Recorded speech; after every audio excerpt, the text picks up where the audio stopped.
Captain Minu stood in the observation deck of the diplomatic vessel Horizon's Edge, watching the massive Galactic Council station grow larger in the viewport.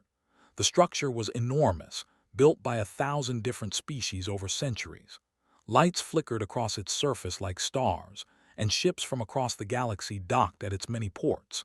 Minu had been here dozens of times before. Each visit had been peaceful, productive even. Today should have been no different. He adjusted his uniform and walked toward the shuttle bay where Ambassador Park was waiting. She looked tired. The past few weeks had been difficult, with the Council requesting more and more documentation about human colonies and military assets. It felt invasive, but humanity had provided everything requested. They had nothing to hide. "Ready?" asked. Her voice was calm, but Minu noticed the tension in her shoulders. "Always," he replied. "Just another negotiation, right?" Smiled, but it didn't reach her eyes. "I hope so." The shuttle carried them to the council chambers, a massive amphitheater where representatives from 850 species gathered. Humans were still newcomers here, having joined only 50 years ago. In that time, Earth had followed every rule, respected every boundary, and contributed generously to council projects. Humanity had proven themselves peaceful neighbors. The chamber fell silent as the council speaker, a tall from the Dominion, raised its crystalline staff. Its voice echoed through translation devices in 1,000 languages. "We gather today to address a matter of galactic security," the speaker announced. "The human question." Minu felt his stomach drop. The human question? What question? They had done nothing wrong. Stood, her voice steady. "Speaker, humanity has with all council regulations. We have submitted all requested reports. What question remains?" A gaseous being from the collective drifted forward, its form shimmering purple and blue. "The question of whether humanity can be trusted with the freedom it currently enjoys." Murmurs spread through the chamber. Minu saw some species nodding in agreement, others looking uncomfortable. The few allies humanity had cultivated looked away. The speaker continued. "Intelligence reports indicate that human military capabilities exceed safe parameters for a species of your development level. Your expansion rate concerns many member species. Therefore, the Council has prepared Emergency Resolution 7734. A holographic document appeared in the center of the chamber. Minu read it with growing horror.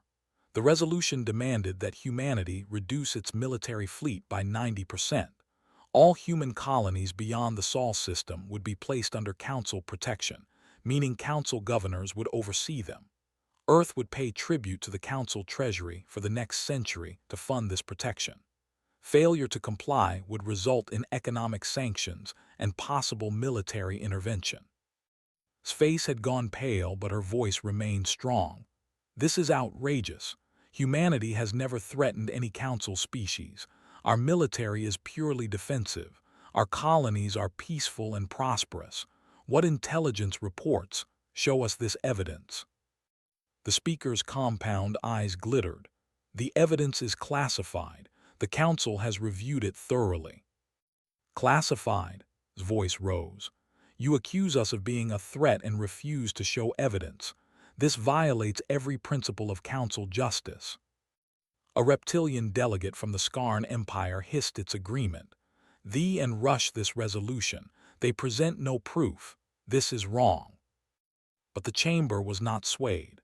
Speaker after speaker rose to express concern about human aggression, human expansion, human ambition.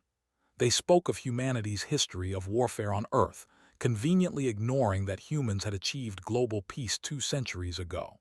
They spoke of human military technology, ignoring that it was primarily defensive.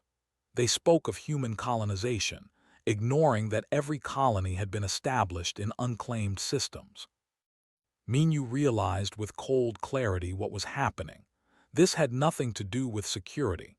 The Dominion had wanted to expand into the systems where human colonies now thrived. The collective had been embarrassed when human medical researchers had solved a plague that scientists could not. Other species feared human innovation, human determination, human success. This was about cutting humanity down before they became too influential. Presented Earth's defense methodically and passionately. She showed records of peaceful human interactions with every species. She presented testimonials from trading partners. She demonstrated that human military assets were concentrated around human space, not threatening anyone. She pleaded for fairness, for justice, for the principles the Council claimed to uphold. The Council voted anyway.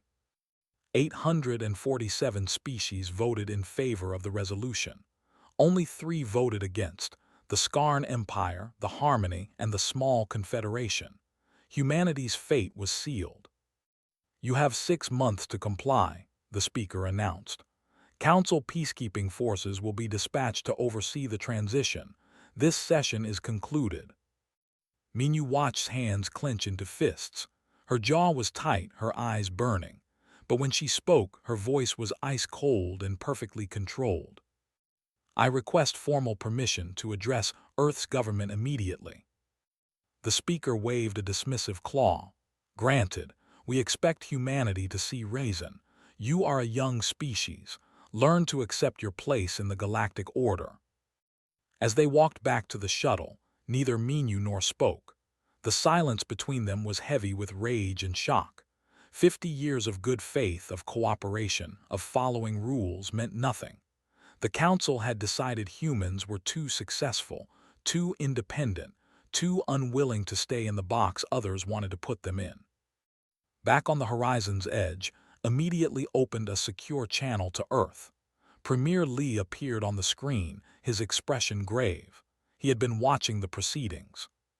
"They went too far," said simply. Nodded slowly. "Yes, they did. Get home, Ambassador. We have decisions to make." Minyu stared out at the Council station as the horizon's edge pulled away. That massive structure, symbol of galactic cooperation and peace, suddenly looked different to him.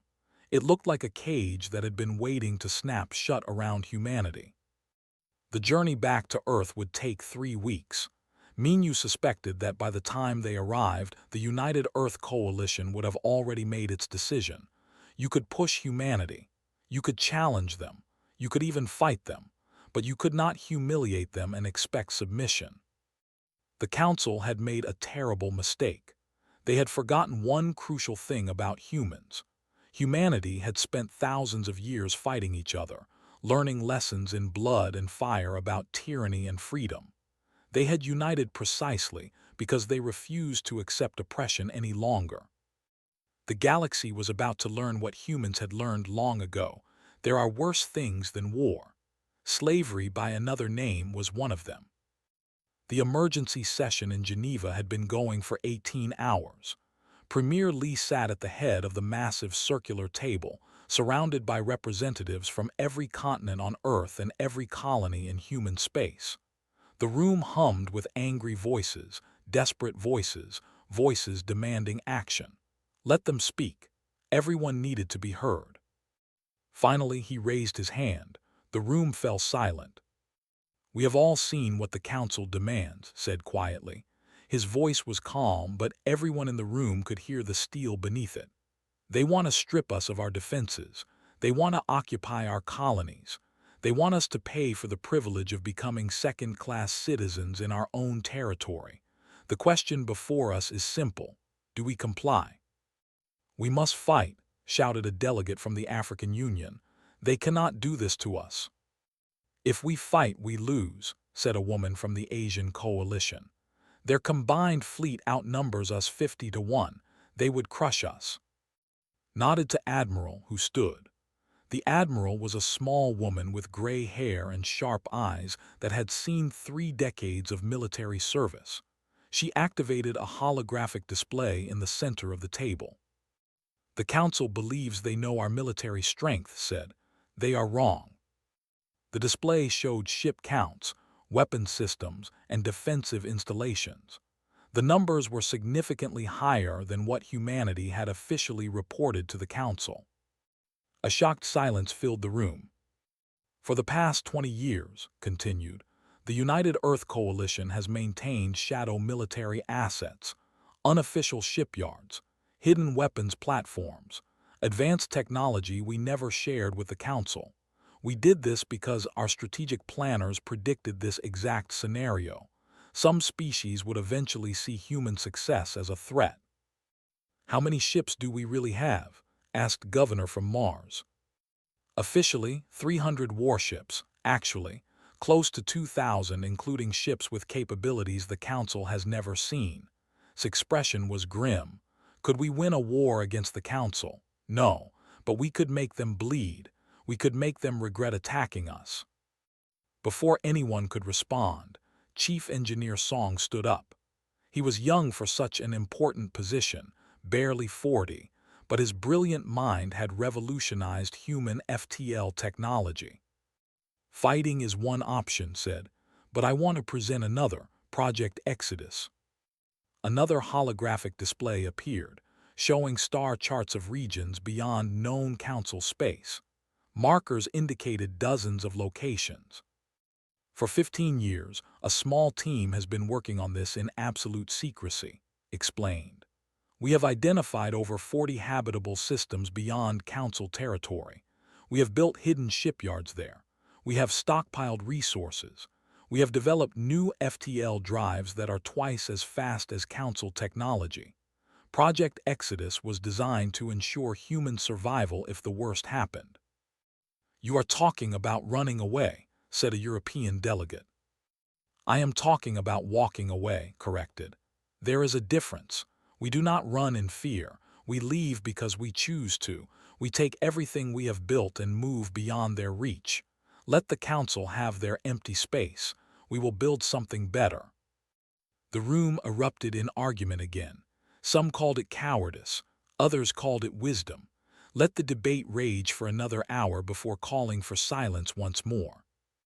"I want to hear from our colonies," he said. "Governor, you represent millions of people born off Earth. What do your people say?" Stood slowly. She was a tall woman who had spent her entire life on Mars. Her family had been among the first colonists. "My people say this," said, her voice shaking with emotion. "We left Earth to build something new. We worked in harsh conditions, on worlds that wanted to kill us, to create homes for our children. We did not do this so that some council could swoop in and take what we built. We did not sacrifice so much so our children could live as subjects rather than citizens." She looked around the room, meeting every eye. "If we submit, we teach our children that power matters more than justice. We teach them to bow. We teach them to accept tyranny if it comes with a friendly face and nice words. I will not teach my daughter that lesson. Mars stands with withdrawal." One by one, the colony representatives stood. New Seoul, New Mumbai, Novatara, Port, New Lagos. Each colony representative voted the same way.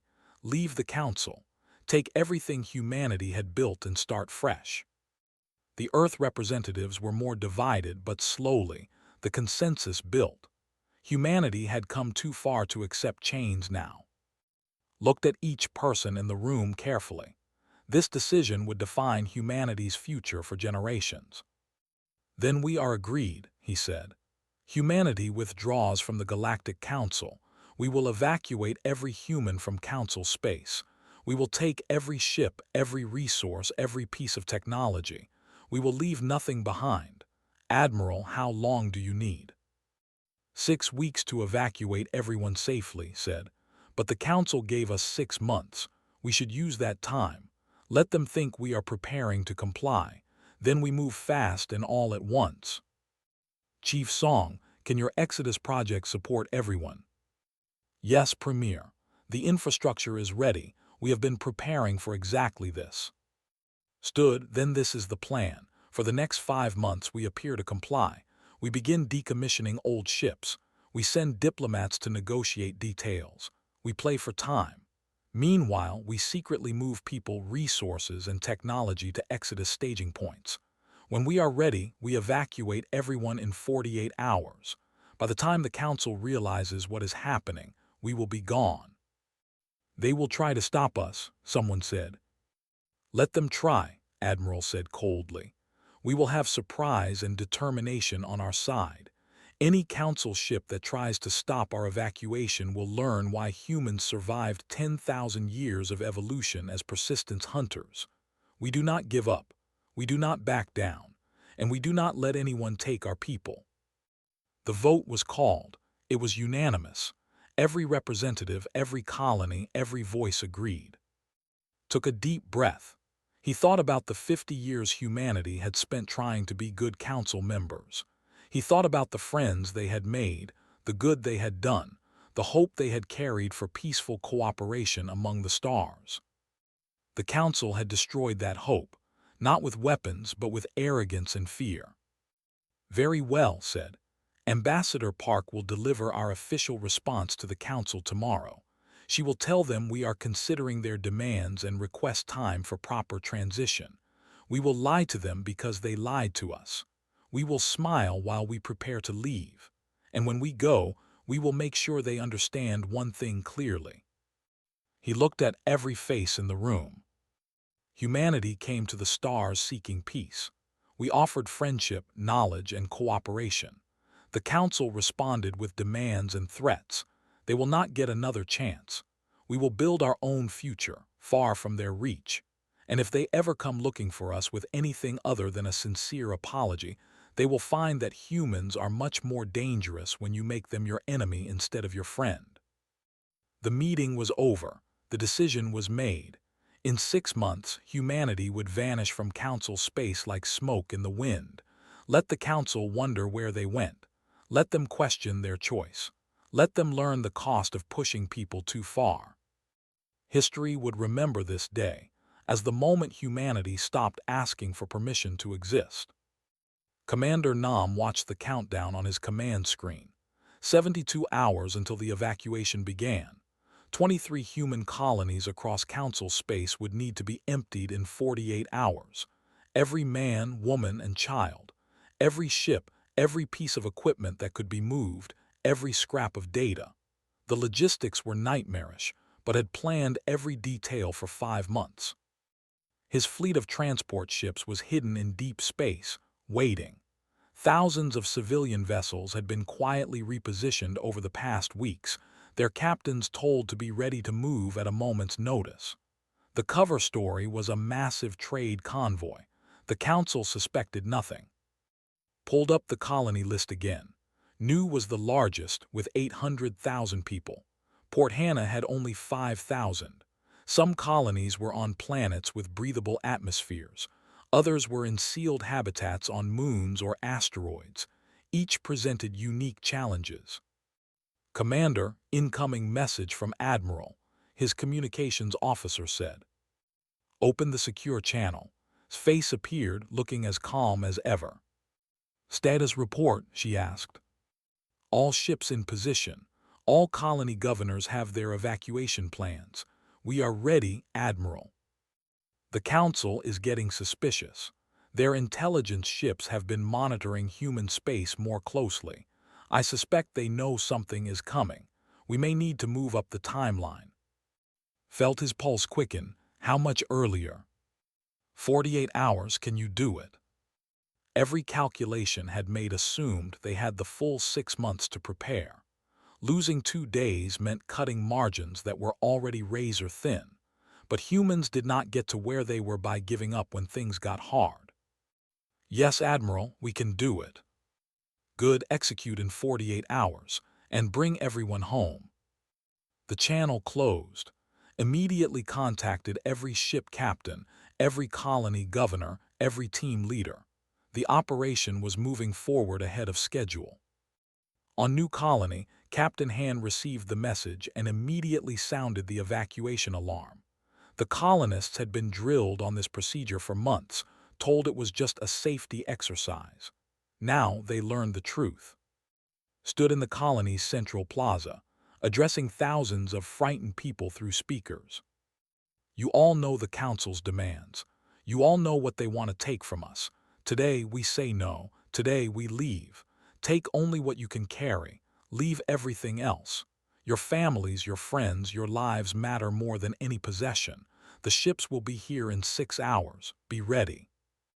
The colonists moved with surprising discipline. Parents gathered children. Families helped elderly neighbors. The community that had built this colony together now prepared to abandon it together. In orbit, 3 destroyers held position. Her sensor officer reported bad news. Captain, picking up a council fleet, 12 ships, they are approaching fast. Check the display. The evacuation transports would not arrive for another 5 hours. The council ships would be here in 2. They are trying to occupy the colony before we can evacuate, said quietly. They want to trap our people here, use them as hostages. We are outnumbered 4 to 1, Captain, her first officer said. I know. Send a message to Commander. Tell him we need those transports faster. Then charge weapons and prepare for combat. We hold this position until every civilian is off that colony. The council ships dropped out of FTL with typical arrogance. Their lead ship broadcast a message demanding immediate surrender. Broadcast her response. This is Captain Han of the Earth Destroyer Defiant.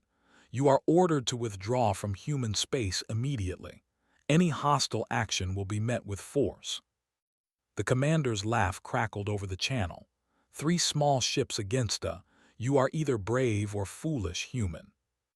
Today you get to find out which, said and cut the channel. All ships, execute attack pattern Delta 7. Hit them fast and make them chase us away from the colony. The 3 human destroyers accelerated at speeds the ships could not match. Human engines were more advanced than the council knew. Ships streaked past the weapons firing. Rounds and missile volleys slammed into shields. The council ships turned to pursue, exactly as planned. She led them on a winding chase through the system, always staying just out of effective weapons range, occasionally stopping to fire another volley before racing away again. For 3 hours played this deadly game. Her ships took damage from long-range fire, but nothing critical. More importantly, they were focused entirely on chasing her, not on the colony below. When the evacuation transports finally arrived, they loaded colonists with desperate speed. Commander himself was commanding the lead transport, coordinating the massive operation. All civilians aboard, reported to. We are ready to jump to FTL, but we cannot leave you behind. You have to, said. She looked at her tactical display. Her ships were damaged. They had finally wised up and were moving to cut off her escape route. Get those people to safety, Commander. That is your mission. Captain Han, I have orders to evacuate everyone. You have evacuated everyone, said. She looked at her crew.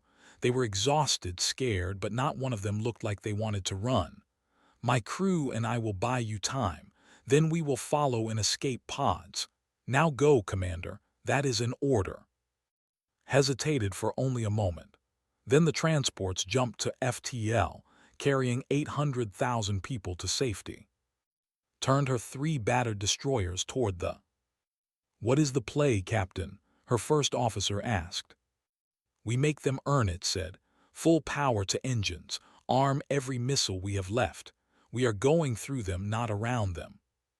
What followed was 3 minutes of the most intense combat any of them had ever experienced. The human destroyers charged straight at the council, weapons firing non-stop. Shields collapsed under the assault. 2 council ships were destroyed. Another 3 were severely damaged. But the odds were too great. The Defiant took a direct hit to its reactor. Alarms screamed as the ship began to tear itself apart. All hands abandon ship, ordered. Get to the escape pods now. The crew evacuated in 30 seconds. Was the last one off, hitting the launch button just as the Defiant's reactor went critical. The explosion lit up the system like a small sun. The escape pods scattered, using the debris field for cover. The ships, damaged and shocked by the ferocity of the human attack, let them go. They had won, technically. They had driven off the human warships, but they had paid a heavy price and the colonists were gone anyway. 3 hours later, a human stealth frigate that the Never detected picked up and her crew. She sat in the rescue ship, watching the star system that had been new shrink in the distance.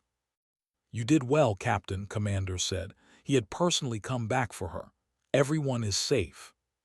"One colony down," said, 22 to go. Across Council space, the same scene played out again and again. Human colonies evacuated under the cover of darkness, under the protection of warships willing to fight impossible odds, guided by commanders who refused to leave anyone behind. Governor Bay stood in the empty control room of Titan Station, the last human facility in Council space. Every person was gone. Every ship had departed. Only he remained to shut down the station's systems and broadcast the final message. He keyed the transmission to broadcast across all Council channels. "This is Governor Bay of Titan Station, broadcasting humanity's final message from Council space. 50 years ago, we came to you seeking peace and friendship. We offered our knowledge, our labor, our hope for cooperation among the stars. You responded with fear and demands." He paused, thinking about everything humanity had built here, everything they were leaving behind. "We came as friends. You treated us as threats. We offered partnership. You demanded submission, so we leave. Every human, every ship, every piece of our civilization is gone from your space. You will not occupy our colonies.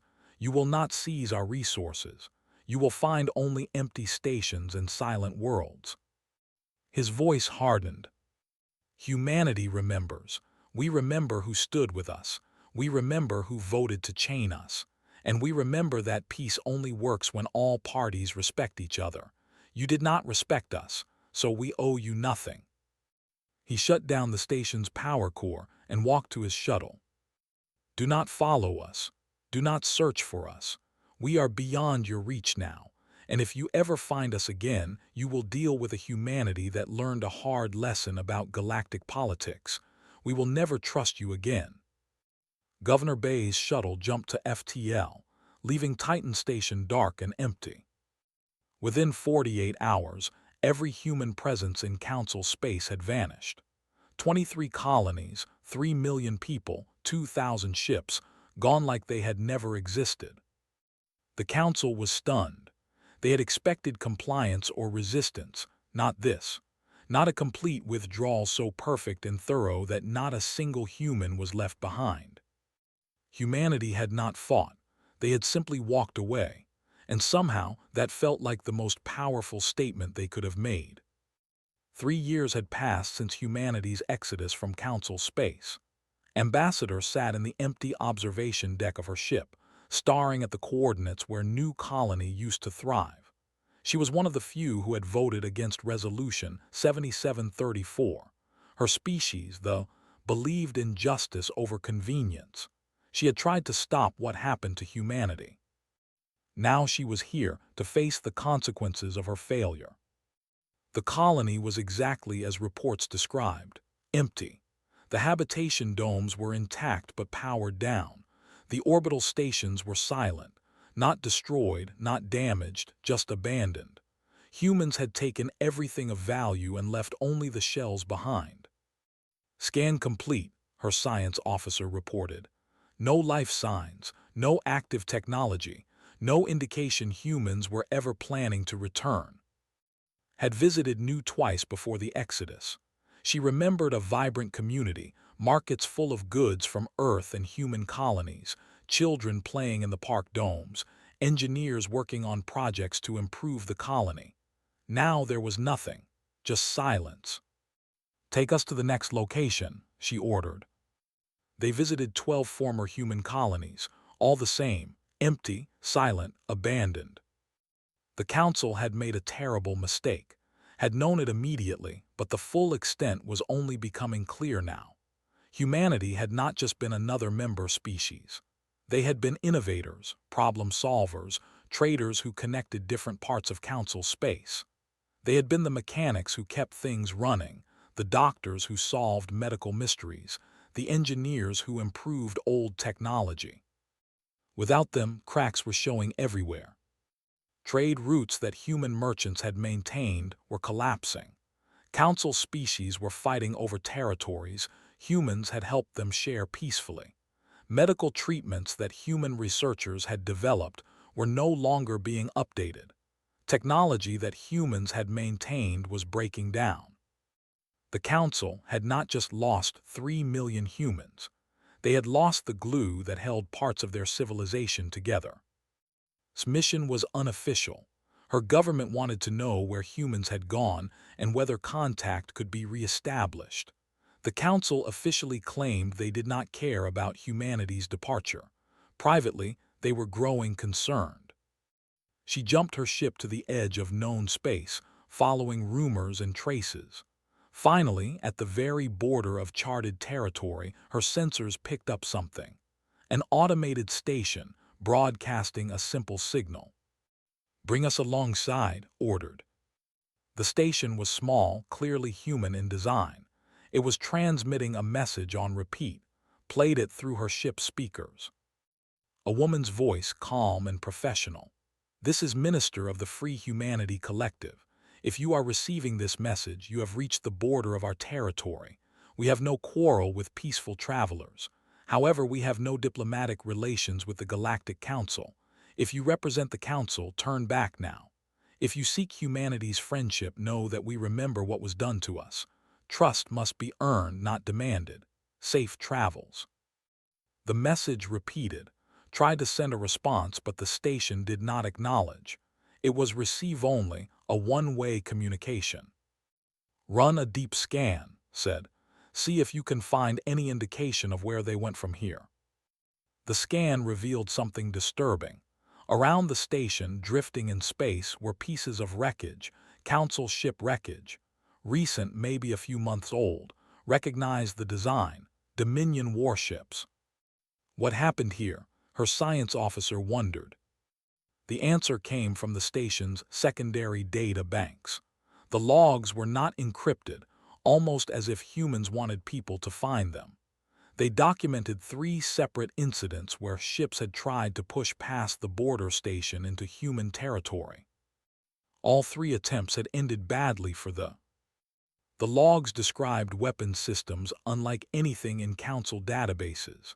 Energy weapons that cut through shields like they were not there. Missiles with guidance systems that could not be jammed. And most disturbing, autonomous defense platforms that activated the moment hostile ships crossed the border. They had lost 9 ships trying to find where humanity went. Not a single human ship had engaged them directly, just automated defenses that destroyed anything that came too close. Understood the message humanity was sending. "We are done with you. Cross our borders and face the consequences. No warnings, no second chances." She turned her ship back toward Council space. She had learned enough. Back at the Council chambers, things were falling apart.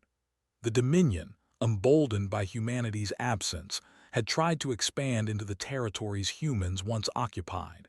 But pirates had filled that space first. Without human patrol fleets maintaining order, lawlessness had exploded. The collective was dealing with a new outbreak of the plague that human doctors had cured. Without human researchers, they had no solution. Thousands were dying. Smaller species that had relied on human trade were suffering economically. Some were close to starvation. And everyone was noticing the same thing. Innovation had slowed to a crawl. The Council had hundreds of species, thousands of scientists, but somehow human researchers had been responsible for a disproportionate number of breakthroughs. Without them, progress had stopped. The speaker called for an emergency session. Attended, ready to deliver her report. "What did you find?" the speaker asked. "Nothing good," replied. "Humanity has established a border. They have made it clear they want no contact with the Council. They can confirm what happens to ships that try to cross that border without permission." The delegates shifted uncomfortably. They had not officially reported those losses. Being humiliated by automated systems was not something they wanted to advertise. "Surely we can reach some accommodation," a representative suggested. "Send diplomats, negotiate." They will not talk to council representatives, said. I tried. Their stations do not even acknowledge council signals. To them, we do not exist. This is intolerable, the delegate said. We should send a fleet, force them to engage. You already tried that, snapped. You lost 9 ships to their automated defenses. How many more are you willing to lose before you admit we made a mistake? Silence fell over the chamber. No one wanted to say it, but everyone was thinking it. They had made a terrible error. Humanity had been valuable, more valuable than anyone realized, and they had driven them away with arrogance and fear. What do you suggest? The speaker asked. We admit we were wrong. We send an official apology. We offer to negotiate a new relationship as equals, not as council members and subjects. And we hope they are willing to forgive what we did. Unacceptable, the delegate said. The council does not apologize. Then the council will continue to suffer, replied, because humanity is thriving without us. They are building something new beyond our reach, and every day that passes, they get stronger while we get weaker. The debate raged for hours. Some wanted to apologize, others wanted to attack. Most wanted to pretend the problem did not exist and hope it went away. In the end, they voted. The motion to send an expedition to find humanity and offer formal apology failed by 30 votes. Pride had won over wisdom. Left the chamber feeling sick. Her people had tried to do the right thing, tried to stop this disaster. Now all they could do was watch the consequences unfold. She returned to her quarters and composed a message to her government. They needed to know the truth. The council was in decline. Humanity was beyond their reach, and the galaxy was about to become a much more dangerous place. In her message, she wrote the words that would haunt the council for years to come. We broke something we could not afford to break. We pushed away people who wanted to be our friends. We treated partners like threats. Now we face the consequences. The humans are gone, and I suspect when we see them again, it will be on their terms, not ours. We should pray they are more merciful than we were. She sent the message and stared out at the stars. Somewhere out there, beyond the borders of known space, humanity was building something new, something the council would not see until it was too late to stop. The silence from human space was the loudest sound in the galaxy. It was the sound of consequences, the sound of bridges burned, the sound of a civilization that had learned the hard way never to trust the council again. And in that silence, the council's leaders were finally beginning to understand what they had lost. But understanding came too late. Humanity was gone, and they were not coming back. 10 years had passed since humanity left council space. The galaxy had changed, and not for the better. The council chambers, once a symbol of unity and cooperation, now felt more like a room full of frightened animals watching the door for predators. The swarm had arrived 6 months ago. No one knew where they came from. They did not communicate, did not negotiate, did not accept surrender. They just consumed. Every planet they touched was stripped of all biological matter within days. 6 council species had been completely destroyed, billions dead. The council fleet had tried to stop them. 3 major battles, 3 devastating defeats. The ships were organic technology, grown rather than built. They regenerated damage, adapted to weapons, and reproduced faster than council forces could destroy them. The swarm was approaching the core worlds now. In 2 weeks they would reach the home system. In a month they would reach the capital. The council was out of options. The speaker, a different one from 10 years ago, addressed the assembled representatives with desperation in its voice. We must call for aid from every available source, every species, every fleet, every ally. We have no allies left, someone muttered. We pushed them all away. The military commander stood. Its pride had been broken by the reality of impending extinction. There is one option, it said quietly. We ask humanity for help. The chamber erupted in argument. Some called it impossible, Others called it humiliating.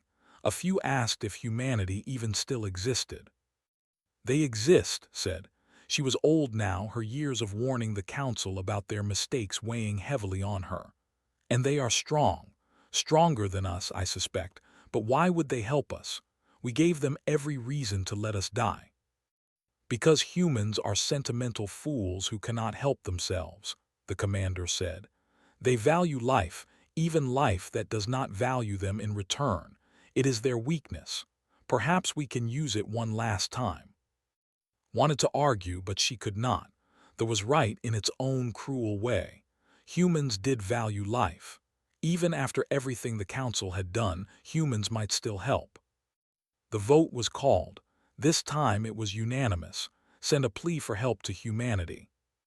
But no one knew where to send it. The message was broadcast on all frequencies toward the border where humanity had disappeared. "This is the Galactic Council calling for aid from humanity. A threat faces all life in this galaxy. We ask for your help. Please respond." For 2 days there was only silence. Then the swarm reached the home system. The defense fleet, the last major force the Council could field, moved to engage. Everyone knew it was hopeless. They would buy time for evacuations, nothing more. The battle began badly. Ships tore through vessels like they were made of paper. The organic swarm ships absorbed damage and kept coming. In 30 minutes, the Council fleet had lost 40% of its strength. Then space itself seemed to tear open. 300 ships dropped out of FTL in perfect formation. Ships like nothing in Council databases. Sleek, powerful, deadly. Human ships, but advanced beyond anything humanity had possessed 10 years ago. Admiral, now white-haired but still sharp-eyed, broadcast from her flagship. "This is Fleet Commander of the Free Humanity Collective. We received your distress call. We are here to engage the swarm."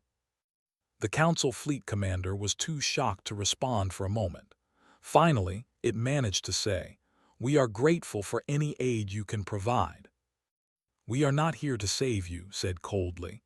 "We are here to ensure this threat does not reach our territory.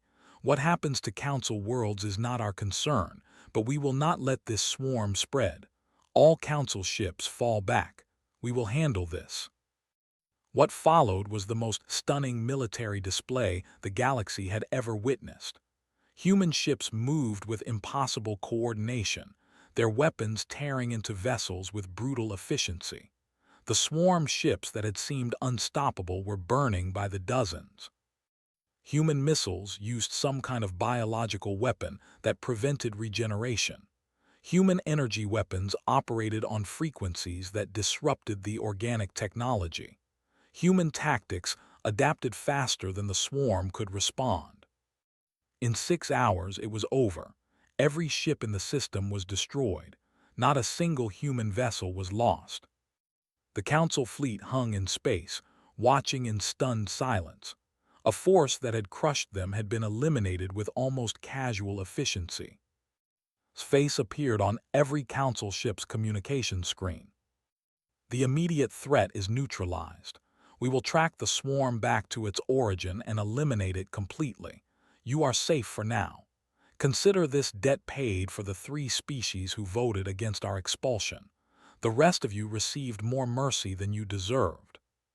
Before anyone could respond, a new signal came through. Premier Lee, much older now but still commanding, appeared from his flagship.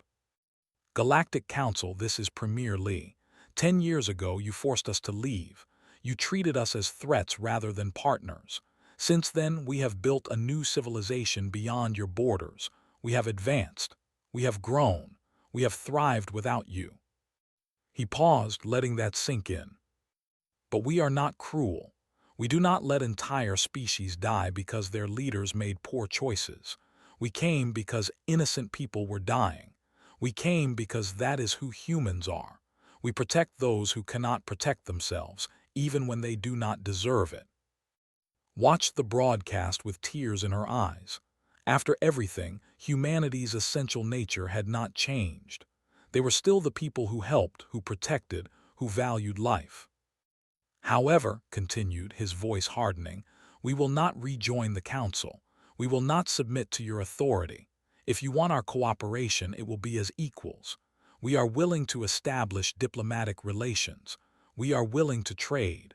We are willing to defend against threats that endanger all species. But it will be on our terms, not yours. Captain Minu, now an admiral himself, led a small delegation to the council station 3 days later. He walked through halls he remembered from 10 years ago, when he had watched humanity be humiliated. The council leaders who met with him were very different from those who had passed Resolution 7734. Some had been voted out. Some had died. Some had simply realized their mistake. The representative spoke first. We were wrong. What we did to humanity was unjust. We ask for forgiveness. Minu looked at each representative carefully. Apologies are words. We need actions. You want peace with humanity. Then we need a treaty that guarantees our sovereignty. We need reparations for the colonies we had to abandon. We need recognition that we are equals, not subjects.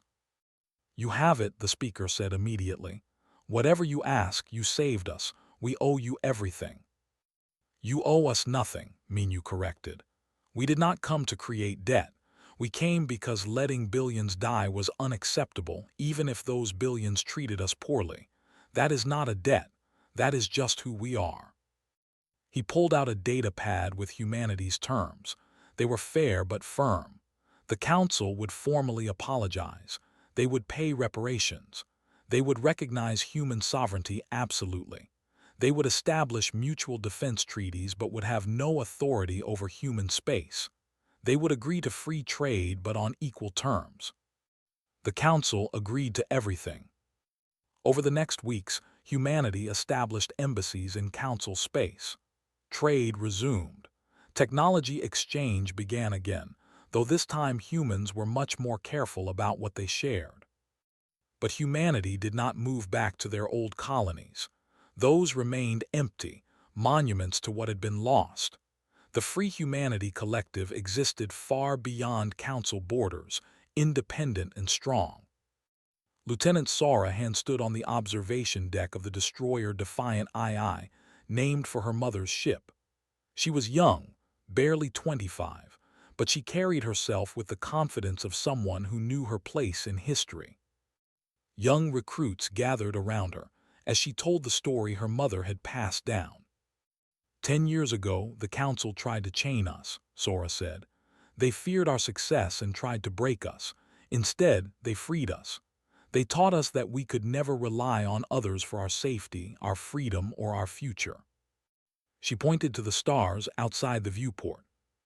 We left council space not because we were weak, but because we were strong enough to walk away. We returned not because we needed them, but because people were dying and we could help. That is what makes us human. Not our weapons, not our technology, but our choice to help even when it costs us nothing to ignore the problem. One of the recruits asked, "Do we trust the council now?" Sora shook her head.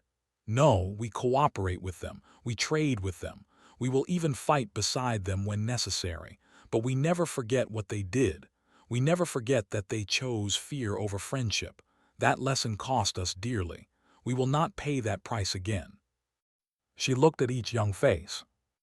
"You are the generation that will inherit what we built.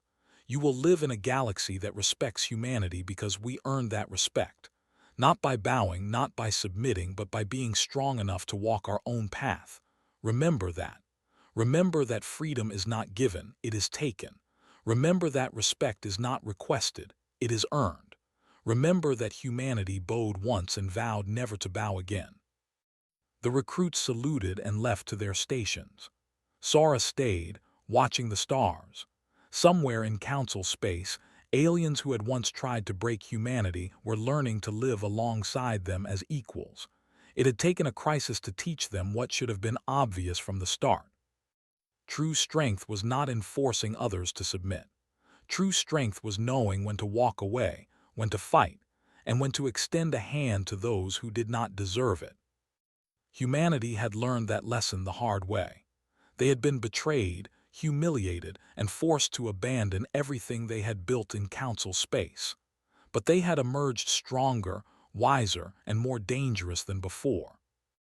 The council had gone too far. They had pushed humans away. And when they needed help, humans had returned not as subjects, but as equals who chose mercy over revenge. That choice, more than any weapon or ship, defined what humanity would become. Not conquerors, not victims, but a civilization that walked its own path and helped others find theirs, as long as those others respected the boundaries.